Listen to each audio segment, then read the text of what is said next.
Nathan. Move your father's 12-seat oak dining table out to the back patio shed, because your mother isn't coming this year anyway. My daughter-in-law said into the phone, her voice as smooth and sharp as polished glass. I stood on the porch with a basket of fresh cranberries and warm pumpkin bread in my hands, freezing just outside the kitchen door. It was 2 days before Thanksgiving. The late November wind blew across our estate in upstate New York, carrying that crisp chill that always reminded me of Arthur carving the turkey while 4 decades of family memories echoed against the cedar walls. But this year, Arthur had been gone for barely 18 months, and his favorite oak table was suddenly in the way. I didn't drop the basket, and I didn't burst through the door shouting. At 68 years old, I have learned that when someone shows you who they really are, you don't argue with them. You just listen very carefully. Before I tell you how this quiet conversation ended up completely unraveling my family's holiday dinner, take a quick moment to subscribe to the channel, because what Chloe did next went far beyond moving a piece of furniture, and if you believe a mother's dignity should never have an expiration date, you will want to hear how this story played out. I stepped back from the doorway, walked slowly to my car, and set the pumpkin bread on the passenger seat. Chloe had married my son Nathan 4 years ago. Back then, I thought she was just an ambitious, polished woman with sharp taste and big dreams. When Nathan asked if they could move into the main family estate to save money while building his architectural firm, I agreed without hesitation. I moved into the renovated guest cottage across the garden path, thinking it would give them space while keeping us close enough for Sunday dinners. That was my first mistake. Giving someone room in your life doesn't mean they will respect the ground you stand on. Over the last 12 months, Chloe began quietly erasing every trace of the family that built this home. She replaced our traditional warm curtains with cold, sterile shades of grey. She put Arthur's hand-carved mantel clock in a cardboard box and shoved it into the damp basement. And now, she was planning a high-end Thanksgiving feast for her wealthy social circle and Nathan's prospective clients, deciding that an old widow with silver hair and comfortable shoes simply didn't fit the aesthetic of her perfect life.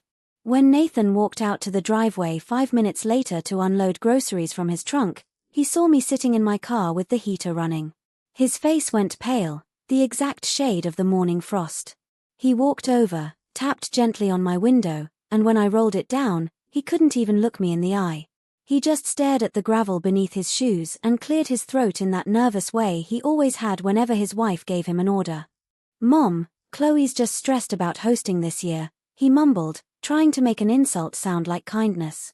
I looked at my boy, the child I raised to stand tall and tell the truth, and I realized he had completely surrendered his voice to a woman who saw our family as nothing more than stepping stones. I didn't yell. I didn't cry. I simply looked at him, handed him the basket of cranberries, and said 4 simple words that changed everything. "I understand completely, Nathan." Nathan stood on the gravel driveway holding the basket of cranberries, his shoulders slumped as he watched me shift my car into reverse. I did not drive fast, and I did not look back in my rearview mirror. Instead, I drove down the winding paved lane toward my small cottage near the edge of the property, the cold November trees standing bare against an overcast sky. That house had been built in 1982 by my late husband Arthur and his brothers. Every beam of northern white pine had been measured, sanded, and set by hand over 7 long months of hard work. When Arthur passed away last spring, he made sure the family legacy would remain intact, but he also knew the difference between generosity and surrender. That evening, I sat by my small stone fireplace and brewed a fresh pot of chamomile tea. The silence of the cottage felt heavier than usual, but it was a clear silence, untouched by tension or cruel whispers. Half an hour later, a knock came at my front door. It was not Nathan. It was Chloe. She walked into my foyer without waiting for an invitation, wearing an expensive camel-colored wool coat and holding a silver insulated container. She placed the container on my kitchen island with a firm, practiced click. Her blonde hair was perfectly styled, and she offered me that practiced, glossy smile that never quite reached her blue eyes. "Evelyn, Nathan told me he saw you earlier," Chloe began, leaning her hands lightly against the polished counter. "I want to make sure there are no hard feelings between us. Thanksgiving is about efficiency, and this year we are hosting Nathan's biggest commercial clients from the city, including 2 senior partners from the Manhattan Development Group. They expect a very particular standard of entertainment. Your presence would simply require everyone to slow down and explain things, and honestly, with your memory lapses and traditional habits, it would make the entire evening uncomfortable for Nathan's career. I stood opposite her, my hands resting calmly over the edge of the counter. My memory is in excellent condition, Chloe, I answered quietly. Chloe chuckled softly, shaking her head as if dealing with a stubborn child. Of course it is, Evelyn. That is why I had our private caterer prepare a full roasted turkey portion and sweet potatoes just for you in this container. You can reheat it in your microwave on Thursday afternoon, watch the parade on your television, and have a quiet, peaceful holiday right here where you belong. She did not ask if I had other plans. She did not ask how I felt about spending our family's sacred holiday alone for the first time in 68 years. She simply gave an order wrapped in cellophane and called it a favor. When she turned to leave, she paused at the threshold and added, "Nathan agreed with me completely. We both think this is best for the future of the estate." After the door clicked shut, I did not touch the container of food. I walked calmly into my study, turned on the brass desk lamp, and unlocked the bottom drawer of Arthur's cherrywood roll-top desk. Inside was a thick manila folder marked Estate Trust and Property Deeds. I picked up the landline telephone and dialed the private home number of Thomas Sterling, the estate attorney who had managed our family's legal affairs for over 35 years. When Thomas answered, his deep, steady voice cut through the quiet room. "Evelyn, is everything all right?" "Thomas," I said with steady resolve, "I need you to pull Arthur's original living trust documents and prepare the notice of revocation before noon tomorrow." Thomas arrived at my cottage early the following morning, just as the sun began to filter through the bare maples. He carried a heavy leather briefcase, wearing the same calm and serious expression he had worn during all the years he advised Arthur on our business and family affairs. We sat at my small round breakfast table with 2 mugs of black coffee between us, the documents spreading across the pale wood. Thomas adjusted his reading glasses and placed his finger on the 3rd section of the Reynolds Family Living Trust. "Evelyn, Arthur made sure you were protected in every possible way," Thomas explained in his low, steady voice. "When you agreed to let Nathan and Chloe occupy the main house, Nathan became a conditional trustee with residential privileges only. He does not own the deed.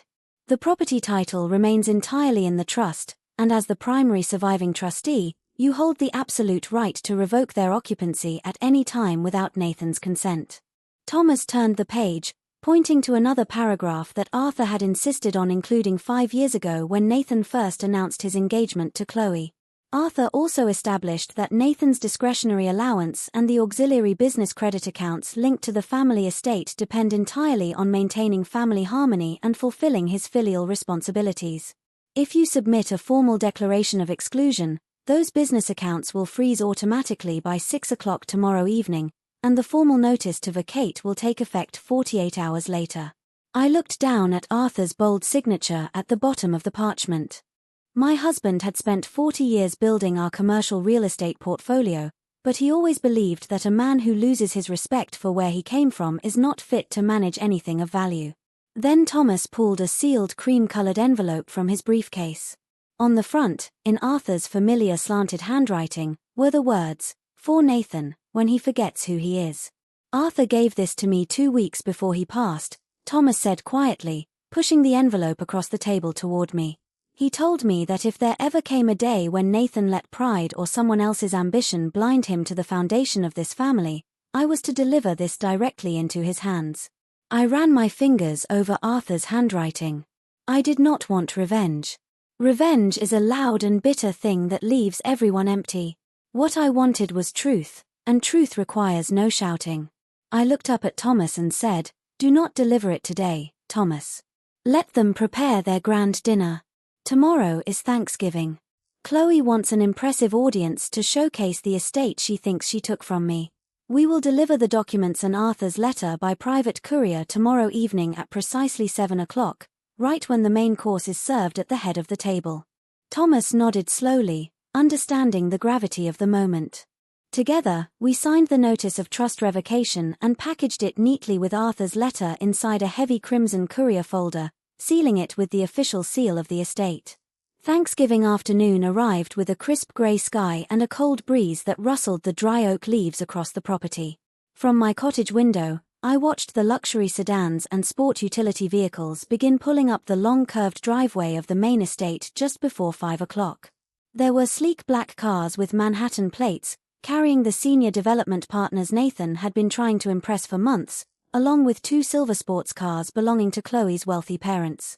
Through the large front windows of the manor, the entire ground floor was glowing with warm amber chandeliers and designer floral arrangements. Chloe had hired a full team of uniformed servers and a private culinary crew to ensure everything looked effortless and immaculate.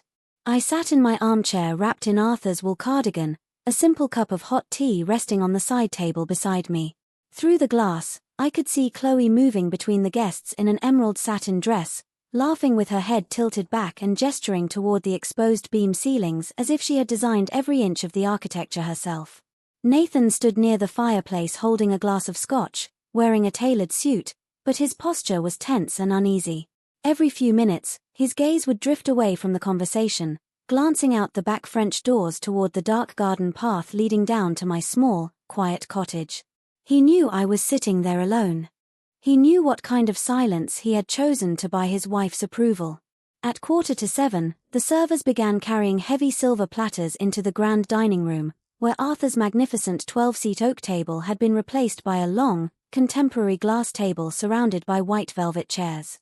The guests took their seats with polite laughter and the gentle clinking of crystal stemware as the roasted turkey was carved and served.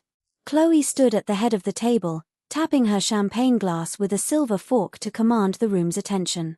She began giving a practiced speech about new beginnings, legacy, and how she and Nathan were transforming this historic estate into a modern family landmark. But just as she raised her glass to offer a toast to their joint ownership, the front doorbell echoed through the foyer. It was not a casual ring. It was 3 deliberate, authoritative chimes. One of the servers answered the heavy front door, and a uniformed legal courier stepped into the entryway carrying a stiff crimson leather folder bearing the gold-embossed wax seal of the Reynolds Estate Trust. The courier did not hand it to the server. He spoke with a loud, clear voice that carried directly into the silent dining room, stating that he carried an urgent legal delivery requiring the immediate, in-person signature of Nathan Reynolds. Chloe frowned, her smile tightening as she walked toward the foyer, insisting that business deliveries were forbidden during private holiday dinners. But the courier remained firm, stating that under New York trust law, the notice was time-sensitive and took legal effect at exactly 7 o'clock that evening. Nathan set his glass down on the table, his hands visibly shaking as he stepped into the hallway, all 12 dinner guests turning their heads to watch him accept the crimson folder. Nathan broke the gold wax seal with unsteady fingers, the crimson leather folder falling open on the marble console table in the foyer. Chloe rushed to his side, her emerald dress rustling against the silence of the room, her voice a sharp and desperate whisper urging him to put the papers away until after the guests had departed. But Nathan stood entirely frozen. The first item inside was Arthur's cream-colored envelope, addressed in my husband's unmistakable, sharp handwriting, for Nathan, when he forgets who he is. When Nathan unfolded the single sheet of parchment, a heavy quiet fell over the entire dining room. The guests sat perfectly still, forks resting against fine china, while Chloe's parents exchanged uneasy glances across the table. Nathan began reading his father's words aloud, his voice trembling so hard that every syllable sounded raw and hollow in the vaulted foyer. Nathan, if you are holding this letter, it means I am no longer there to remind you of the man you promised to become. A home is not built out of timber and stone alone. It is built out of the respect you show to the hands that protected you when you could not protect yourself. When you married Chloe, your mother and I offered you our home not because you owned it, but because we hoped you would honor the foundation we gave you. We believed you would cherish your mother's presence, not banish her to the shadows to impress strangers who will forget your name tomorrow. A man who allows his mother to be treated like an inconvenience in her own home does not possess the strength to steward a family legacy. Nathan choked on the final sentence, tears finally spilling over his eyelids as his voice broke completely. Chloe reached out and snatched the remaining legal document from the folder, her face turning crimson with pure fury as she scanned the formal declaration signed by Thomas Sterling and myself. "This is ridiculous," Chloe snapped, turning toward the dinner guests with a forced, shrill laugh. "This is just a bitter old woman's pathetic attempt to manipulate our evening. Nathan is a partner in this firm, and we run this estate together. A piece of paper cannot change that." But the courier did not look away. He stood with his hands folded behind his back and spoke with absolute authority. "Mrs. Reynolds, as of precisely 7 o'clock this evening, the primary trustee, Evelyn Reynolds, has exercised her absolute right of revocation under Section 3 of the Reynolds Family Living Trust. All discretionary business accounts and auxiliary credit facilities attached to the estate corporate line have been frozen by the bank. Furthermore, this document serves as your official 48-hour notice to vacate the premises. If the residence is not cleared by Saturday evening, the local sheriff department and estate council will oversee the formal removal of your personal effects." The room went dead cold. The two senior partners from the Manhattan firm slowly set their linen napkins onto the table, pushed their chairs back, and stood up without uttering a single word of support. The illusion Chloe had spent months carefully constructing had completely shattered into dust before the very people she sought so desperately to impress. The dining room emptied in a flurry of polite excuses and hasty departures. The Manhattan partners murmured brief pleasantries as they grabbed their overcoats, eager to distance themselves from a business partner facing public eviction and frozen corporate assets. Chloe's parents followed right behind them, muttering bitterly about the embarrassment before pulling their silver cars out into the dark driveway. Within 15 minutes, the opulent house was completely deserted, leaving only half-eaten turkey, flickering candelabras, and the unbearable sound of silence. Nathan sat alone on the bottom step of the grand staircase, his head buried in his hands, with Arthur's letter resting on his knees. Chloe paced back and forth across the marble hallway, her high heels clicking loudly against the stone as she unleashed a torrent of blame. She screamed that this was all a coordinated attack, that his mother had calculated this humiliation to ruin her social standing and sabotage his career. But Nathan did not argue back. He did not look at her. For the first time in 4 years, the fog of manipulation had lifted, replaced by the crushing weight of his father's handwritten truth. He slowly raised his head, looked at Chloe with hollow, bloodshot eyes, and said in a deadpan voice, "My mother did not do this to us, Chloe. We did this to ourselves the moment we put my father's table in a storage shed." He stood up, ignored her protests, and walked out the back door into the biting November wind. Across the dark garden path, my cottage was warm and peaceful. I sat in Arthur's chair, watching the shadows dance across the wooden floor as the grandfather clock ticked steadily in the corner. When the knock came at my door, it was not the hurried, arrogant bang Chloe had delivered the night before. It was 3 slow, timid taps. I opened the door to find Nathan standing on the front steps, shivering in his tailored suit, his eyes red from crying. "Mom," he whispered, his voice cracking like a frightened boy's, "can I please come inside?" I looked at my son, the boy Arthur and I had raised with every ounce of love we possessed. I did not insult him, and I did not gloat. But I did not immediately step aside either. "Nathan," I replied gently, my voice calm and steady, "you are always welcome to seek shelter, but you will not step across this threshold as a visitor who only remembers where home is when his pride is stripped away. Respect is not something you offer when all your other options run out." He nodded slowly, lowering his gaze to the porch boards, understanding for the first time that forgiveness was not a transaction and dignity was not negotiable. Over the next 48 hours, the sheriff's deputies supervised the removal of their modern furniture. Chloe left for a hotel in the city, her threats evaporating into empty air, while Nathan moved into a modest 1-bedroom apartment downtown. On Saturday morning, with Thomas Sterling supervising, the movers carefully carried Arthur's 12-seat oak dining table out of the shed and returned it to its rightful place in the grand dining room. I ran my fingers along the smooth, polished wood, feeling the weight of 4 decades of family memories settling back into the walls. Chloe believed power belonged to whoever controlled the room. What she never understood was that true strength lives in the people who know their worth, keep their silence, and let the truth speak for itself. By early December, the winter frost had settled deep into the valley, coating the lawn and the tall pines in silver. The main house was quiet again, the way it used to be before modern furniture and shallow ambitions filled its halls. Thomas Sterling had handled the restructuring of the Reynolds family living trust with meticulous precision. Nathan's conditional authority was entirely removed, and the auxiliary credit lines were permanently closed. When Chloe filed for divorce the following week, her attorneys attempted to make a claim on the property, but Thomas presented Arthur's original trust documents in court, proving the real estate had never been Nathan's personal property to divide. Chloe walked away with only her clothes and the leased sports car she could no longer afford to maintain. Nathan remained in his downtown apartment, working long hours at an architectural firm where he was now an ordinary employee rather than an heir-spending family capital. He did not call me with demands, and he did not send messages full of self-pity. Instead, on the second Sunday of the month, he drove up the driveway in an old truck he had purchased himself.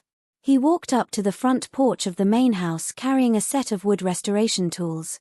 When I opened the heavy oak door, he did not offer a rehearsed apology or ask to move back in. He simply asked if he could spend his afternoon in the basement, repairing the scratch marks on the baseboards where the modern glass table had been dragged across the chestnut floor.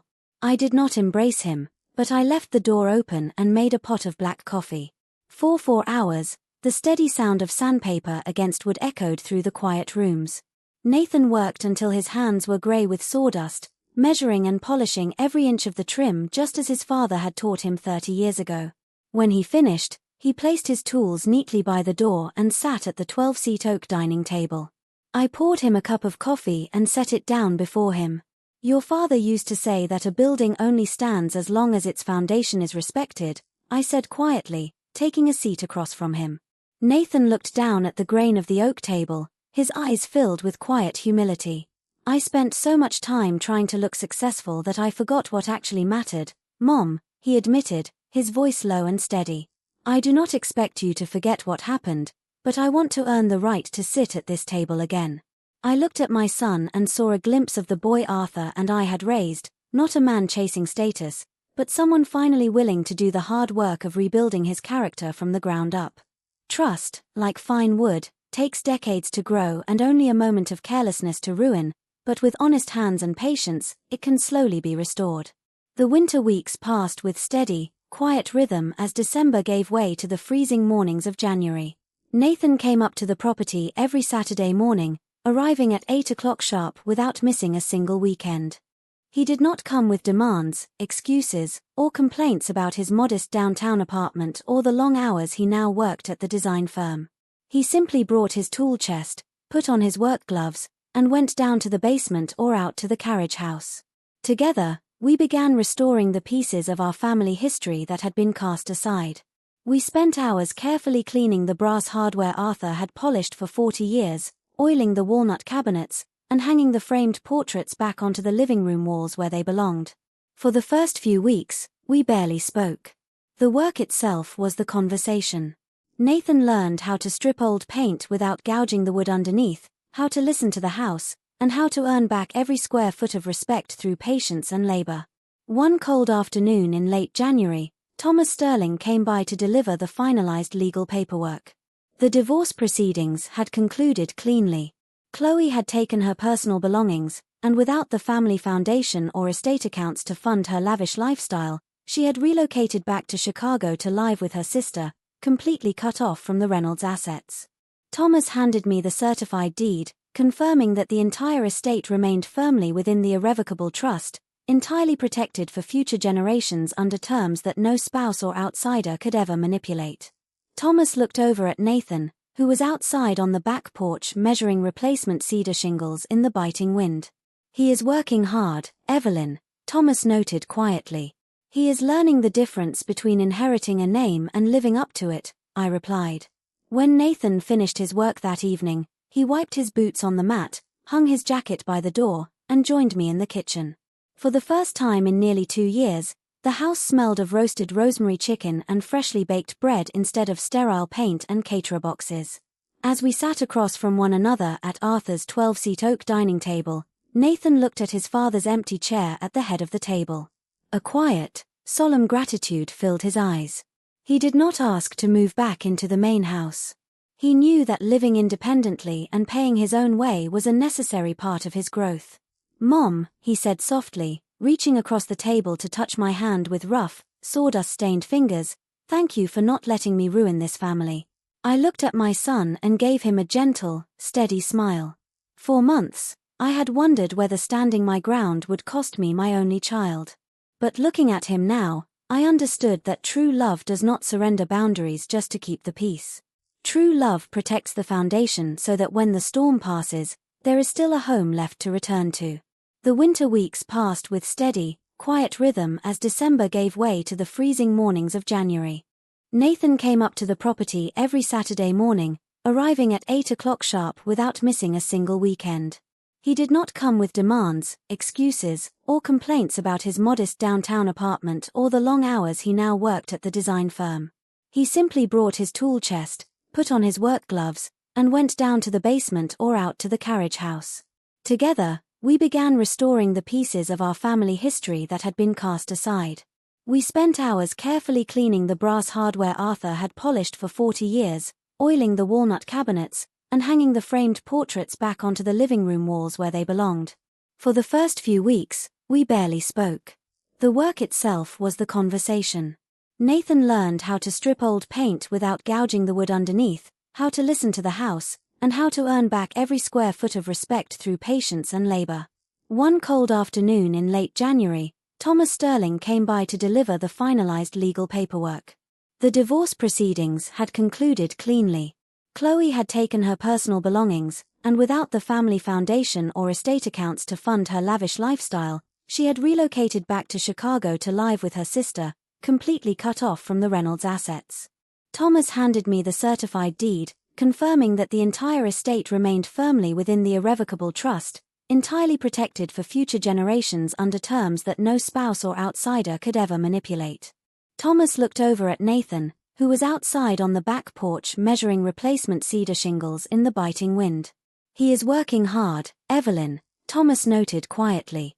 "He is learning the difference between inheriting a name and living up to it," I replied. When Nathan finished his work that evening, he wiped his boots on the mat, hung his jacket by the door, and joined me in the kitchen. For the first time in nearly 2 years, the house smelled of roasted rosemary chicken and freshly baked bread instead of sterile paint and caterer boxes. As we sat across from one another at Arthur's 12-seat oak dining table, Nathan looked at his father's empty chair at the head of the table. A quiet, solemn gratitude filled his eyes. He did not ask to move back into the main house. He knew that living independently and paying his own way was a necessary part of his growth. "Mom," he said softly, reaching across the table to touch my hand with rough, sawdust-stained fingers, "thank you for not letting me ruin this family." I looked at my son and gave him a gentle, steady smile. For months, I had wondered whether standing my ground would cost me my only child. But looking at him now, I understood that true love does not surrender boundaries just to keep the peace. True love protects the foundation so that when the storm passes, there is still a home left to return to.